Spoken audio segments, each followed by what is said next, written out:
presented by Monadik Music.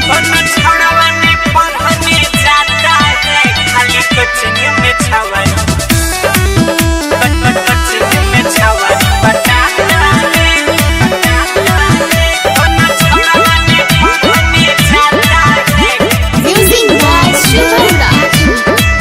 सब देखने में लफुआ लफंगा है, लेता बिना बात का पंगा है।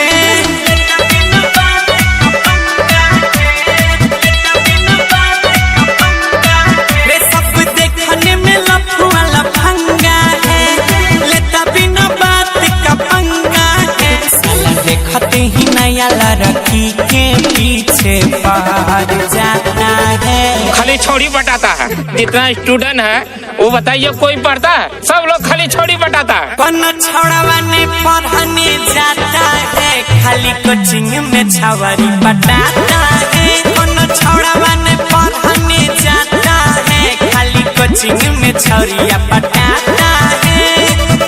Sai Recording Studio, Delhi. Coaching में छावरी बटाता है। कोनो छोड़वा ने पढ़ने जाता है। रे भैया बलुल बनाई के मोटर साइकिल उठाई के।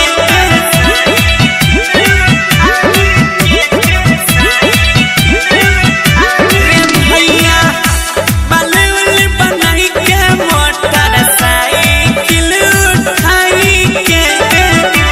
नया नया माल के रोजे बाजारे जाएंगे। छौरी सबके पीछे पगलाया है, लुच्चों का ग्रुप बनाया है।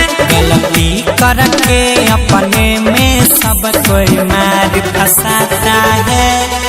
कोनो छौड़वा ने पढ़ने जाता है, खाली कोचिंग में छवारी बटाता है।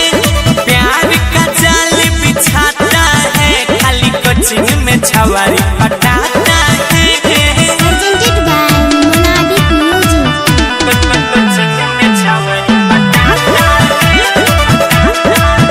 कोनो छौड़वा ने पढ़ने जाता है। सुनो ने नया नया खून चढ़ल रहै छै जवानी।